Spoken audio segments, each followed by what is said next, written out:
Well, hello. Welcome, everyone. Welcome, everyone. Welcome, everyone. Welcome. Let me get this going. Well, how are you guys doing? How are you doing? Thank you for tuning in to this webinar slash workshop uh, on negotiations. Wow, 6 strategies to negotiations. Hey, this your guy. Pastor Ray Wilkerson coming to you live all the way from here, where it's here, right here. So look, we're gonna get right with the lesson. Um, we appreciate you guys tuning in.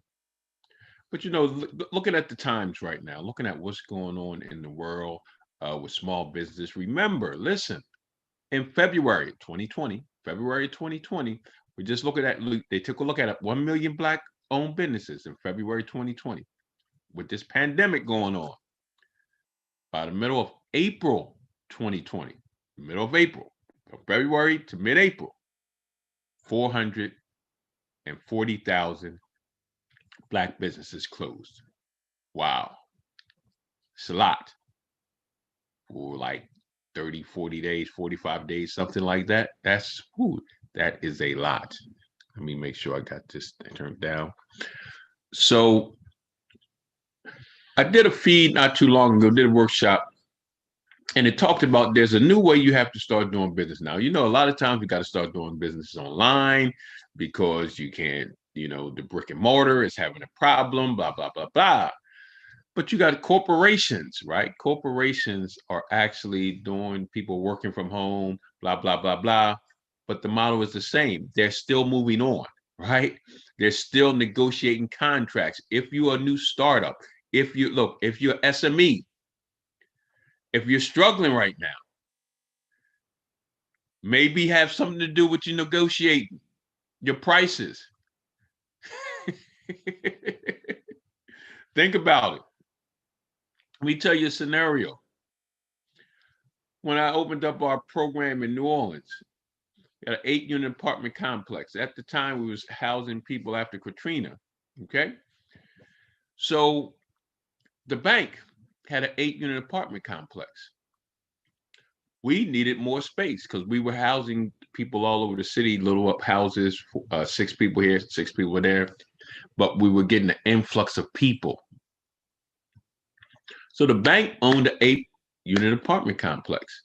For some 2 years, they were trying to rent it out with Section 8, $1,800 a month or $1,300 a month. It wasn't working. Everybody that tried it, it failed. So they got with me. I needed the building. They needed to get the building off their books. So what we did was we worked out a bond for deed. That's as if I'm already buying it for the first 48 months, long as I paid on time and paid my first 48 payments. Then after that, they would finance the whole place. Or anytime within that 48 time period, if I felt like I wanted to walk away from a deal, there was no penalty. So we worked out a deal where, listen, so the first 3 months, rent free, no mortgage. Why? Because I needed to build up my clientele. Second 2 months after that, half price. After the fifth month, we were paying full. We negotiated. Okay. Guess how much money I put down? Zero. Same scenario. We have to understand about negotiation. If right now you're having cash flow problems, you need to negotiate some bartering with other people. But let's get into the lesson, okay? And I want you guys right now to go get your pencil and paper, right? Get your pencils and paper so you can start taking some notes. Here we go. Okay. So we're going to talk. Okay. Wow. I need to do this now. Almost forget to record. Well, once again, I just got my recording on. Oh, wow. Okay, look. Once again, welcome to Exodus Life Change with our Exodus incubation program, our Exodus Life incubation program. We want to give you a study on 6 strategies to excel in negotiation. Like I told you, I had a situation where we needed a building. The bank had a building. We sat down and we negotiated. We did a bond for deed. No money down, no money down. But the negotiations went like this. Okay, the first 3 months was no rent because we had to build up clientele. The second 2 months we had to pay half price. In the 6th month we started paying full, but we had to negotiate to make that happen. And everything that we do, we negotiate. What is negotiation? Knowing how to negotiate. Let me move over here.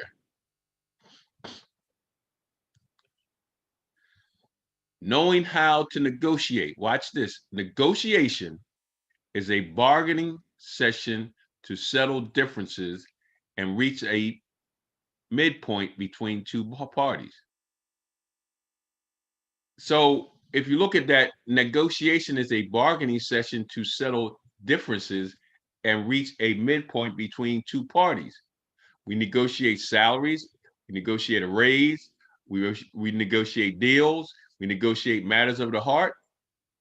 Knowing how to negotiate your way will always dictate your approach to success or failure. Proper negotiation, improper negotiation will dictate if you succeed or fail in that deal. Technically, this skill is considered one of the most soft skills that requires patience, persistence, and stamina. Watch this. Watch this. To gain more credibility while negotiating, you need to emphasize the importance of building a rapport with the other party. You gotta look. You just can't call somebody up. Okay, I got this. You got this, and da da da. No, you have to kind of like build a rapport with the person. Build a rapport with who you're talking to. Get an understanding of who you're talking to. By building a rapport, you will not only consider a common ground to negotiate from, but you will always make it. It will happen for the duration. It just won't be a one-time thing. You will be connected with that person for the long haul. Because when you get that rapport, you get an understanding of what they're looking for. You get an understanding of what that person, what their demeanor is, you might can get what their likes and dislikes, something that might have happened in their past. Who knows? Watch this.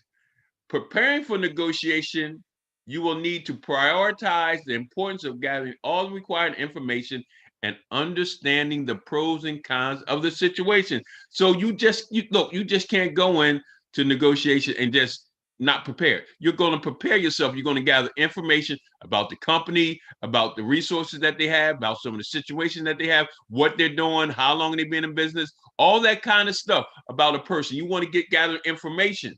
You want to understand the pros and cons of the situation. What would be good? What would be bad? You have to take time. Let me show you this. Watch this. In a recent study over salaries, tell me if you can identify what we're getting ready to say.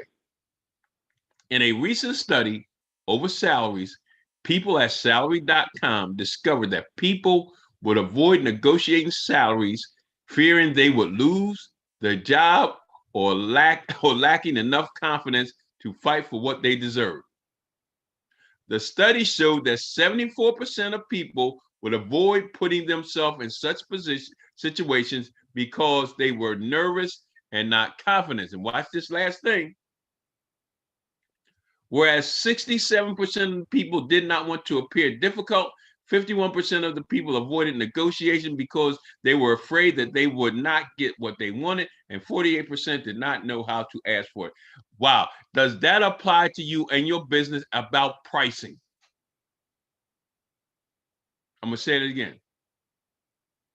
Do you always go lower? Are you afraid to negotiate because you're afraid you're going to lose the business? If you're a new startup, you need the business. You're going to say, I need the business. I want to lose the business. Well, how can you lose what you don't have? In order to lose a business, you had to have the business.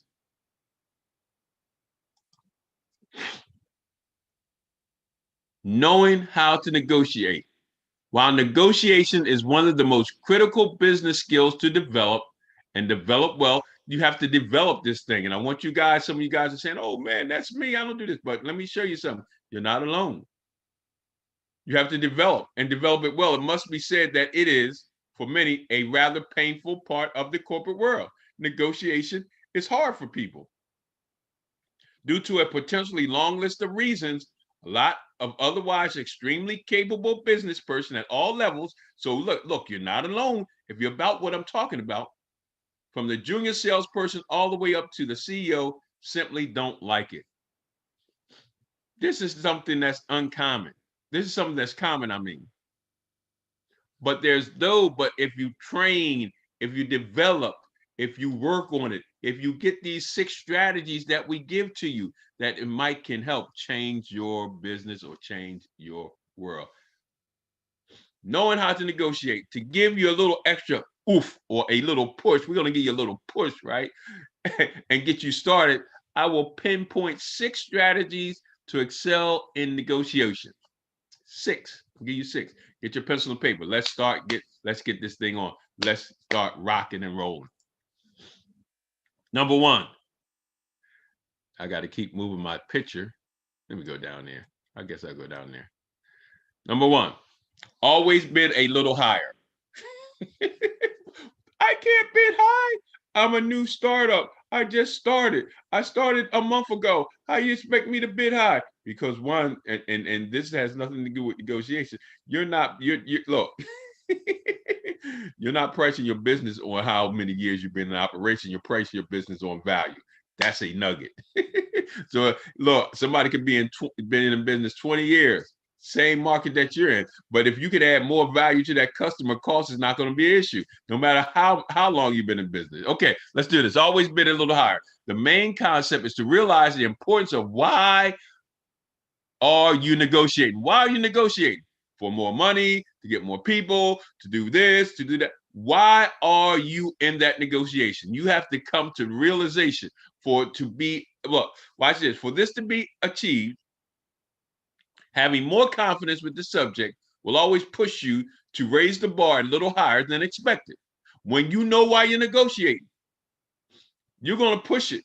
You're not going to just settle because you know why you're there. You're looking for an outcome.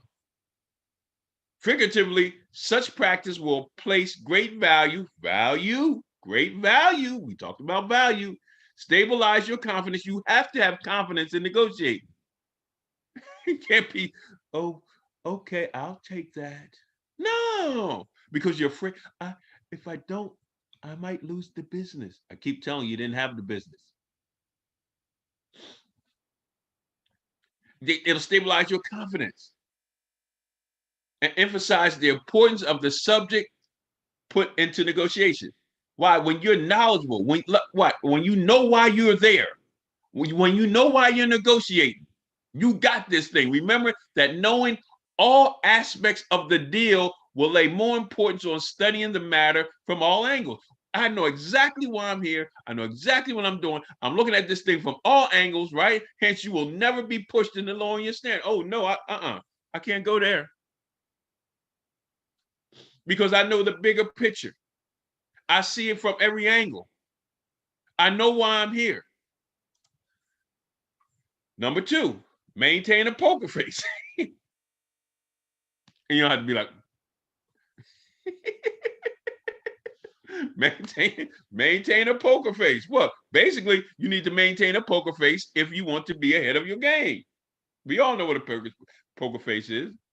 Watch this.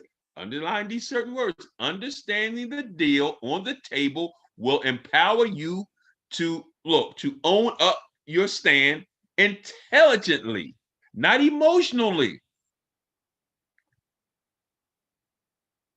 Right? You can stand on that thing because you empowered. You know why you're there. And you're not working off emotions. Oh, no. What you're saying, look, I understand why I'm here. And what the other person is talking about, I can stand firm. Don't hit me with the old okie doke. Let me tell you, a lot of times, watch this. Don't let a person, you're talking about a certain subject on a deal, and they'll go off to another tangent and take you with them. No, you have to bring them back to where you want them to be in the conversation, in negotiation. Avoiding the fact of falling weak or reflecting a moment of emotion in front of the counterparty. Remember that you need to demonstrate a position of power and accountability. What can I say? How they say on the street, I'm from the streets of Camden, don't let nobody chump you. Because if you're prepared, if you prepare for the negotiation, if you understand it and you know why you're there, you realize why you're there, right? People just can't hit you with anything. Stay firm and flexible. Firm and flexible to push the matter to the desired place. Remember what I tell you? Bring that negotiation back to where it's supposed to be. Know more from your counterpart by understanding that what's their budget, what's their issues, and give us a specification. When you prepared yourself, you understand what they're working with. You understand the issue. Watch this, because you're solving an identifiable problem in their business or in their life, right? Because they're solving an identifiable problem that adds value to them. Cost is not an issue, but you understand those things. And showing a poker face will put you on a leading position of stability and authority. You're not moved by what nobody say because you understand, you know about their budget. You know about the issue. You know what they're working with. You can be specific about certain things in the negotiation. Number 3, place yourself in a position of power. Place yourself in a position of power. Placing yourself in a position of power will not only gain you respect, but a lot of influence and integrity. Wow. A position of power. People respect you. You'll have your fear of influence will be enlarged. Your integrity. Always stay calm and collected while negotiating the matter. One way to do that, never toss a number and never speak first about a subject. Let me give you a quick example. And it's what we always do. Listen, so what do you do? Somebody walk up to you and say, what do you do? And most of the time you start spewing off what you do. So you done give them all this information. You tell them all what you do. I have one of my spiritual sons, he used to do that. They used to come and do a consultation and they would ask all these questions about his business, about what he does. And he would give them all the answers. And the answers that he gave them was the answer was the stuff they was looking for. So they didn't need to hire him because they got all the answers. So when somebody asks you, right, this is what I do, or might work for you. Someone just said, okay, say, Apostle Ray, what do you do? Oh, I'm glad you asked. So my first response is going to be, what, tell me a little bit about your business. So a person say, well, I want to start group homes. I want to help the homeless. I, um, I want to set up housing in wherever state they're in. And my response, oh, okay, this is what I do. I help newly formed programs that set up that want to do housing. We set up their structure, strategy, system, and sales. We put them in a position to be able to house the particular population that they have, and we'll come in and train your staff, blah, blah, blah, blah. See, there's a difference because now I'm answering their questions. I'm answering their problem, what they're trying to do. I'm giving them the answer, how that's going to happen. But I got them to talk first. Stay with me. Always listen with tact to the other party. That's what I'm saying. Listen to what they're saying. Know how much they can stretch with the subject. You know, most of the time you need to tell the people what they don't know. See, the idea here is to remain flexible yet composed if the matter went unexpected. If they throw monkey wrench in the game. You see to that right, it says problems, crossed out solutions. We want to stay with the solutions in the negotiation. That's what we want to do. Number 4, this is real important. The power of we versus I. The power of we versus I.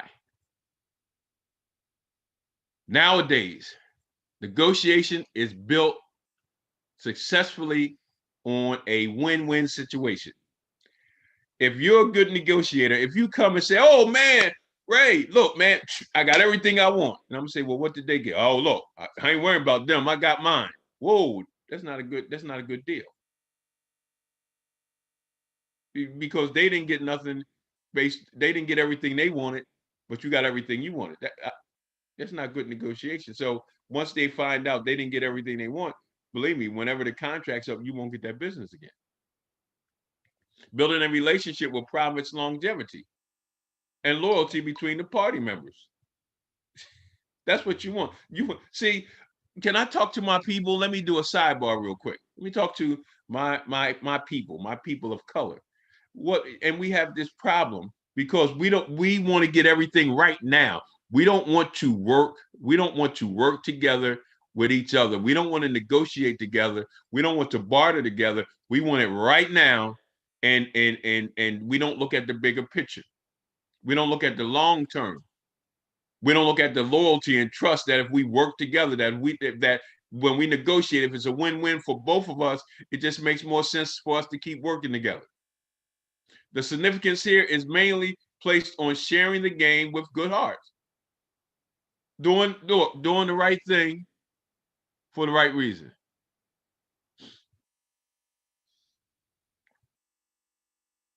We versus I will always establish a base of goodwill, trust, and more common ground for both parties to share. Establish goodwill with each other in negotiation. There's a trust coming in. I can trust you. You know, it gets to the point where I trust you. It's like this. You know, you ever have that friend, right? That you've been trusting all that you know you could trust. And they say, well, look, they'll come to you with a deal and they'll say, okay, go check it out. You'll say, oh no, if you brought it to me, I know it's good. That's where we want to get to. I ain't gotta worry about it if it's your deal. I know it's good. Number 5, know when your banner or wanna moment. Banner or wanna moment. So BATNA, BATNA, stands for the best alternative to a negotiated agreement, and knowing your alternatives before any negotiation will place you in a position of accountability. I just want to take a moment and break this down.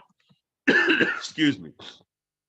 BATNA, what is it really? It is a what? To dispute a resolution. It's to dispute a resolution. What do I mean? It is the process of resolving a dispute or conflict by meeting at least some or each side needs and addressing their interests. So so watch this. Dispute resolution. What is a strategy for dispute resolution? It includes fostering a rapport, considering interests and values separately, and to overachievement values and indirect confrontation. So what you want to do here, the banner moment will act as a cushion to all other shocks or underestimation that you might face in any given agreement.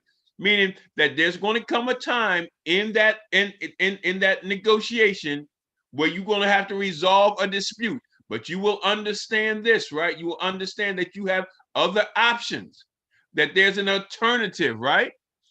That watch this. Knowing your banter moment will be the best solution you would refer when the agreement tightens up, when things start getting heated, when things start getting hot. You got to move me again. Your banner will strategically play on strengthening your position in any given situation.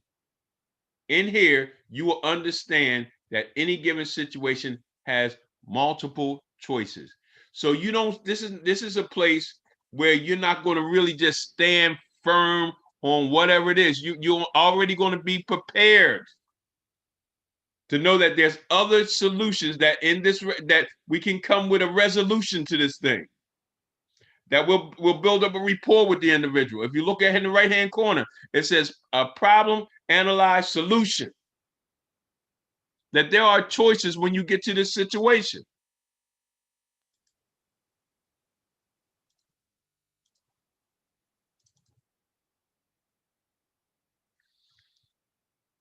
Knowing your banter moment will be the best solution you will refer to when the agreement tightens up. So when that thing start getting hot and heated, and you hit them with your best stuff, they hit you with your best stuff, and now y'all trying to be at this impact. Well, now you got to understand there's an alternative that's getting ready to happen.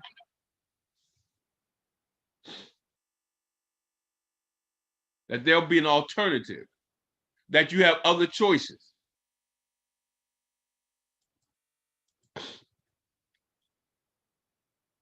A good example of that is, watch this, leveraging yourself with so many options before any given agreement will promise to boost your confidence and will act as a resistance point to your stand. Already you're coming in prepared, and I'm going to show you some other things why you're going to be prepared. That's why it's good to be prepared and understand, have some choices and understand the background and gather all that information. So when this moment comes, you're confident that you can resolve the dispute, that there's an impasse in the negotiation, but you have the solution. You have the answer. Wanta. What is that? On the other hand, your wanta moment stands for the worst alternative to a negotiated agreement. What is a wanta? And the preparation stage of your negotiation. Remember, we want to prepare for our negotiation. Watch this. Before we even get there, we're preparing. You need to consider what is the worst that will happen if you don't sell in a particular negotiation. You need to come, if they're not buying what you're saying, what is the worst thing that could happen? That's what we have to look at while we're preparing. Going to the worst case scenario in your preparation has a particular benefit. What is that benefit? One, you might reconsider your bottom line. You might say, oh, wait a minute, hold on. Let me change this thing up a little bit. It is good to know what you would reconsider and be rational about it. So if that situation came, you know what you would reconsider in that particular situation, and you won't be emotional, and you'll make an intellectual response. To understand that, you need to acknowledge are the weakness hiding around the corner of any given agreement and what would fail and not come back to your interest. Preparing yourself. Worst case scenario. Going to the worst case scenario would always teach you one thing: to reconsider your bottom line. Once is very helpful when it comes to understanding the bond of the deal. Here you will understand your priorities, the range of the agreement, and what could go wrong. It's like having a contingency plan. You know something can go wrong, but you already looked into it, and I can see this can go wrong in the negotiation. So here's how I can respond. And number 6, I gotta move again. Listen, listen, and listen. Once you start discussing any given agreement, make sure you listen carefully to the other party. I will always tell you, listen, I will always tell you, if you ever talk to me, if you ever cut me off while I'm talking before I finish my thought, or if you cut somebody off if you from finishing their thought, I will always say you're not listening. You're too busy thinking in your mind to respond to something that someone is saying without getting the full information of what they're saying. A lot of times, if you just let the person finish, it'll probably answer the question that you're getting ready to cut them off from.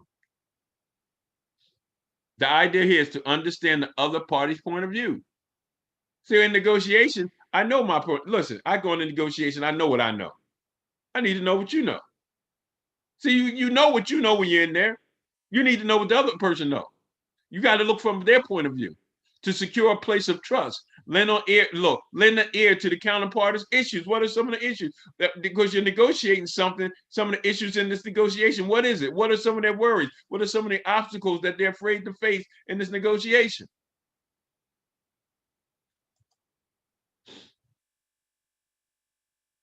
So, kind of messed up a little bit right there. Where we at? Oh, okay. By listening, you gain more knowledge about the other's position. Thus will make you more aware to stir the wheel intellectually while discussing the agenda. We're going to keep saying it intellectually, not emotionally. By listening, you'll get a knowledge. Knowledge means understanding. Understanding, watch this, gives you wisdom. Wisdom allow you to respond intellectually. The information presented is mainly about collecting more information from your counterpart. You got to be able to listen. You can't think you know everything. You listen, you got to listen to that person in the negotiation so you can negotiate, so you can know what to negotiate.